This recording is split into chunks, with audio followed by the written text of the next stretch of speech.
सुप्रभात.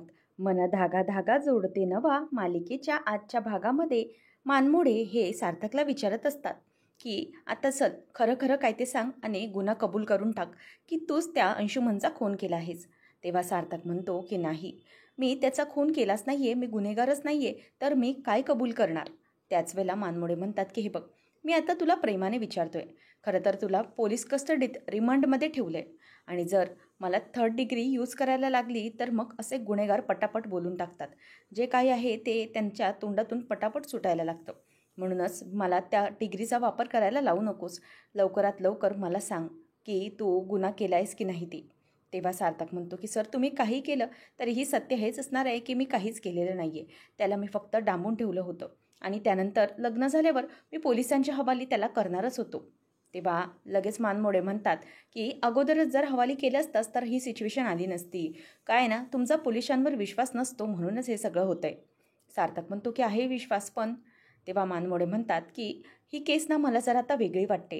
ही केस वेगळं वळण घ्यायला लागली आहे. खरं तर मला 2 वेळा असे फोन येऊन गेलेत की ज्याच्यात त्या व्यक्तीने सांगितलं आहे की तूच त्या अंशुमनचा खून केला आहेस. पण मात्र जेव्हा मी त्या व्यक्तीला शोधायला गेलो त्याने दोन्ही सिम कार्ड डिस्ट्रॉय करून टाकले. नंतर तुझ्या बायकोला अंशुमन दिसतोय, ते खरं की खोटं माहिती नाही आहे. तेव्हा सार्थक म्हणतो की साहेब, जेव्हा लग्न होत होतं तेव्हा त्याचं प्रेत आम्ही जळताना पाहिलं. त्याच्या अंगावर अंशुमनचेच कपडे आणि सगळ्या वस्तू होत्या. तेव्हा मग सार्थकला तो म्हणतो की याचा अर्थ तुझी बायको खोटं बोलतीये, तिला वेड लागलंय. तेव्हा सार्थक म्हणतो की नाही, असं नाही आहे. मग मानमोडे म्हणतात की हे बघ, एक तर तुझी बायको खरं बोलतेय किंवा तिला वेड लागलंय, याच 2 शक्यता आहेत.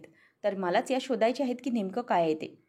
तोपर्यंत जर मला सार्थक तुझ्या विरोधात एकही असा पुरावा सापडला की तू खून केला आहेस, तेव्हा मात्र मी तुझी गय करणार नाही.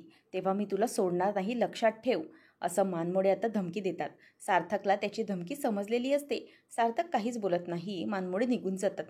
आता केदार म्हणतो की गुड मॉर्निंग एव्हरीवन. आज आपली सगळ्यात तातडीने मीटिंग बोलवण्यात आलेली आहे आणि त्याचा अजेंडा काय आहे हे रेश्मा मॅडम सांगतील. रेश्मा म्हणते की थँक्यू केदार.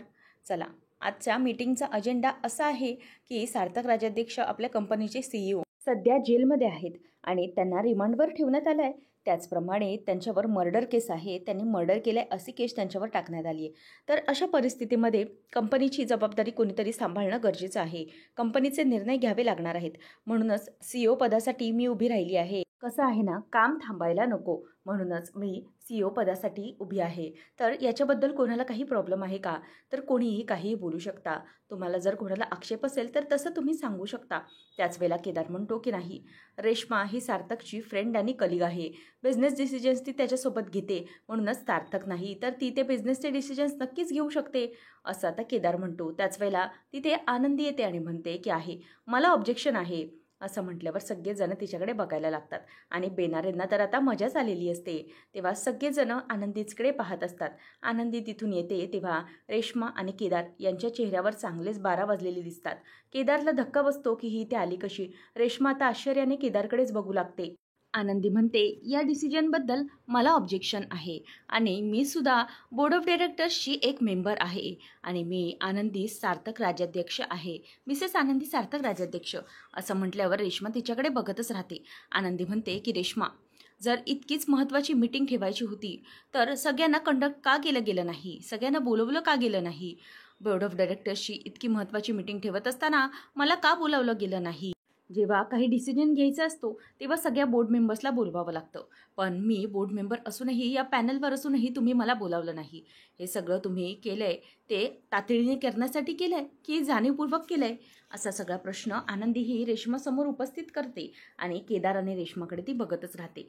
तेव्हा आनंदी म्हणते की तुम्ही या पदासाठी उभ्या राहणार आहात, याच्यासाठीच मुळात माझं ऑब्जेक्शन आहे. तुम्ही हे सगळं करताना सगळ्यांचा डिसिजन हा विचारात घेतला पाहिजे होता. काहीही झालं तरीही तुम्ही सगळ्यांना विचारलं पाहिजे होतं. तेव्हा आता जे मेंबर्स असतात ते सगळे आनंदीकडे बघतच राहतात. नंतर आनंदी म्हणते की तुम्ही जो काही डिसिजन घेताय तो अत्यंत योग्य नाही.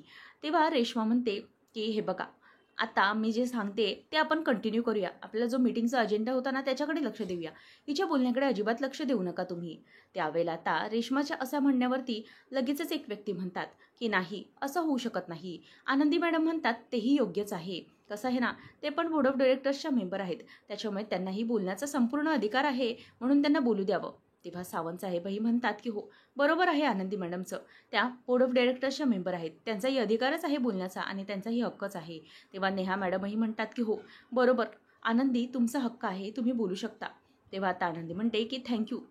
आता आनंदी ही खुर्चीला हात लावून सार्थकची आठवण काढते. सार्थकला तिथे नसताना केदार आणि रेश्माला ओरडूनच त्या मीटिंगची सुरुवात करते. आता दोघंही संतापतात. केदारलाही ती ओरडूनच बसायला सांगते. नंतर आनंदी म्हणते की थँक्यू, तुम्ही सगळ्यांनी मला बोलण्याची संधी दिलीत. खरं तर आपले सार्थक सर जे या कंपनीचे सर्वेसर्वा आहेत, कंपनीचे CEO आहेत आणि तुम्ही त्यांना आपल्या एखाद्या कुटुंबाप्रमाणे कुटुंबप्रमुख मानून मानता, म्हणूनच ते तुम्हा प्रत्येकाचे आभार मानत आहेत. खरं तर या कठीण प्रसंगामध्ये आपण एकमेकांच्या सोबतीने उभं राहायला हवं. आपली जेव्हा परिस्थिती कठीण प्रसंगात असते आणि जेव्हा कंपनी किंवा घराची परिस्थिती असते तेव्हा आपण सगळे काय करतो तर एकमेकांच्या हाताला हात देऊन आपण उभे राहिलेले असतो आणि कुटुंब प्रमुखाच्या मागे अगदी खंबीरपणे उभे असतो. पण सार्थक सरांच्या बाबतीत तसं घडताना दिसत नाही. सार्थक सर हे कंपनीमध्ये प्रत्येकाला आपलं कुटुंब म्हणून मानतात, प्रत्येकाशी मैत्रीपूर्वक नातं ठेवून आहेत आणि कुठल्याही मेंबरला कुठलाही त्रास झाला तरी सार्थक सर हे स्वतः जातीने यासाठी उभे राहिलेत. कोणाला काहीही प्रॉब्लेम असला तरीही ते प्रत्येकाचे प्रॉब्लेम त्यांनी स्वतः सॉल्व्ह केलेले आहेत. ही कंपनी जरीही सार्थकच्या बाबांनी चालू केली तरीही सार्थक सरांनी प्रत्येकाशी मैत्रीपूर्वक नाते ठेवून आहेत, कुटुंबासारखं. तेव्हा रेश्मा म्हणते ते सगळं ठीक आहे, पण जेव्हा सार्थक जेलमधून सुटला नाही तर मग काय होणार, कंपनी बंद करायची का? तेव्हा आनंदी म्हणते की नाही, कंपनी बंद वगैरे नाही करायची, कंपनी चालूच राहणार आहे. आणि असं थोडी आहे की सार्थक सर कायमचेच आतमध्ये असणार आहेत. सार्थक सर कधी ना कधीतरी सुटणार आहेत आणि त्यांना मी सोडवून आणणार आहे. त्यानंतर रेश्मा म्हणते की बरं मग तोपर्यंत कंपनीचे काही डिसिजन्स घ्यायचेच नाहीत का, कंपनी बंद करून टाकायची का? आनंदी म्हणते की नाही, कंपनी बंद होणार नाही. याच्यावरही सार्थक सरांनी एक उपाय सांगितलेला आहे. जर बोर्ड मेंबरपैकी कोणाला काही मोठा डिसिजन घ्यायचा असेल, काही मोठा निर्णय घ्यायचा असेल की माझ्याशी तुम्ही बोला, माझ्यामार्फत तुम्ही सार्थक सरांशी बोलू शकता आणि ते काय ते निरोप देऊ शकतात. त्याच वेळेला रेश्मा म्हणते की नाही, मला हे पटलेलं नाही, म्हणजे सार्थक आज जेलमधून कंपनी चालवणार आहे तर. तेव्हा आनंदी म्हणते की हो, ते काही कायमचे जेलमध्ये जाणार नाही आहेत, कधी ना कधीतरी ते सुटणारच आहेत असा माझा विश्वास आहे.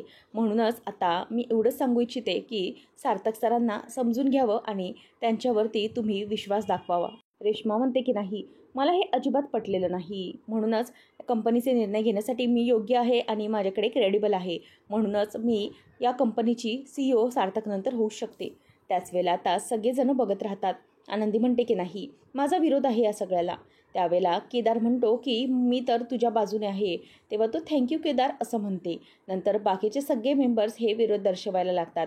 सगळे मेंबर्स आनंदीच्या बाजूने उभे राहतात आणि म्हणतात की जे काही आनंदी मॅडम म्हणतात ते अगदी योग्य आहे. सार्थक सरांनी माझ्यासाठी खूप काही केलं आहे, मी त्यांना असं एकटं सोडू शकत नाही, त्यांच्या बागे उभेच राहणार आहे. सावंत साहेब म्हणतात की हो बरोबर, सार्थक सर जेव्हा मी ऑफिस सोडून गेले होते तेव्हा मला परत बोलवलं, मला प्रमोशन दिलं, मी त्यांच्या बाबतीत कधी असा निर्णय घेऊ शकत नाही. तर इकडे दुसरे सरही तेच म्हणतात की हो, सार्थक सरांच्या बाबतीत आपण सगळ्यांनी उभं राहिलंच पाहिजे. आनंदी म्हणते की थँक्यू, सगळे लोक आता सार्थक सरांच्या बाजूने उभे आहेत. याचा अर्थ सार्थक सरच या कंपनीचे CEO आहेत आणि मी तुम्हा सर्वांचे आभार मानते की तुम्ही सार्थक सरांच्या बाजूने उभे राहिलात. मी तुमची कधीही निराशा करणार नाही आणि सार्थक सरांना लवकरच सोडून आणणार असं आनंदी सगळ्यांसमोर म्हणते. तर इथे वृंदा ही सुधाला म्हणत असते की अगं, त्या आनंदीला तिकडे ऑफिसमध्ये पाठवण्याची काय गरज होती? जर ती आनंदी तिकडे जाऊन काही उलटसुलट बरळली तर आपण काय करणार आहोत? उगाच पाठवलीस तिला. सुधा म्हणते की अगं, मी काय करणार होते मग, तिथे सार्थक जेलमध्ये आहे आणि हे आनंदीला तिकडे जाण्यासाठी पूर्ण पाठिंबा देऊन होते, मग मी माझ्याच माणसांच्या विरोधात जाऊ का? मी काय करू? एकतर माझं सगळं लक्ष हे सार्थक बाहेर कसा येईल या सगळ्यावर आहे, मला बाकीचं काहीही माहिती नाही असं सुद्धा तिला बोलून दाखवते. त्याच वेळेला वृंदा म्हणते की अगं, पण एक कळतंय का तुला, जर तिकडे जाऊन ती काही वेगळं उलटसुलट बोलली, तिला अंशुमन दिसतो, भास होतात असं काहीतरी बोलली तर पुन्हा मोठा प्रॉब्लेम होणार आणि सगळ्या नाशकामध्ये या सगळ्या गोष्टींची चर्चा होणार आणि उधाण येणार या सगळ्या गोष्टींना. तेव्हा सुधा म्हणते की जाऊ देत, मला आता याचं काहीही माहिती नाही, मला फक्त आता याचा त्रास होतोय, बाकी काही नाही. तेव्हा सुधाला ती म्हणते की अगं, पण मी तुझ्या भल्याचंच सांगते ना गं. तेव्हा सुधा म्हणते की हो, मला कळतंय तू भल्याचं सांगतेस, पण मी काय करू? तिथे आनंदी तिच्या नवऱ्याचं पद वाजवण्याच्या मागे लागली, मग मी तिला तरी कसं अडवू असं सगळं ती म्हणते. आणि त्यानंतर वृंदा म्हणते की पण जर काही झालं आणि दुसरंच काही होऊन बसलं तर आपण काय करणार आहोत असं म्हटल्यावर सुधा आणखीनच आता रडायला लागते. आनंदी इथे शकूला मिठी मारते आणि म्हणते की शकू, मी सगळं व्यवस्थित तर बोलली ना गं, कसं झालं सगळं? तेव्हा शकू म्हणते की खूप छान ताई, मी बाहेरच होते, मी सगळं ऐकलं, खूप छान बोललीस. तितक्यातच पुन्हा बोर्ड ऑफ डायरेक्टर्सचे मेंबर येतात. नेहा मॅडम म्हणतात की हो आनंदी मॅडम, खरंच तुम्ही खूप छान बोललात आणि तुमच्यावर विश्वास आहे तसा सार्थक सरांवर देखील आहे, म्हणूनच काळजी करू नका. तेव्हा आता सावंत साहेब देखील म्हणतात की हो आनंदी मॅडम, तुम्ही जे काही बोललात ना ते अगदी योग्यच बोललात. सार्थक सरांच्या पाठीशी आम्ही खंबीरपणे उभे राहणार आहोत आणि डोंट वरी, जोपर्यंत सार्थक सरांचं काही होत नाही तोपर्यंत कंपनीत कोणतेही महत्त्वाचे निर्णय घेतले जाणार नाहीत. हे म्हटल्यावर आनंदी सगळ्यांचे उपकार म्हणते. सगळेजण निघून जातात आणि बेनारे म्हणतात की मॅडम, खरंच आज खूप छान बोललात तुम्ही. रेश्माची आता तर पुंगीच वाजवली तुम्ही.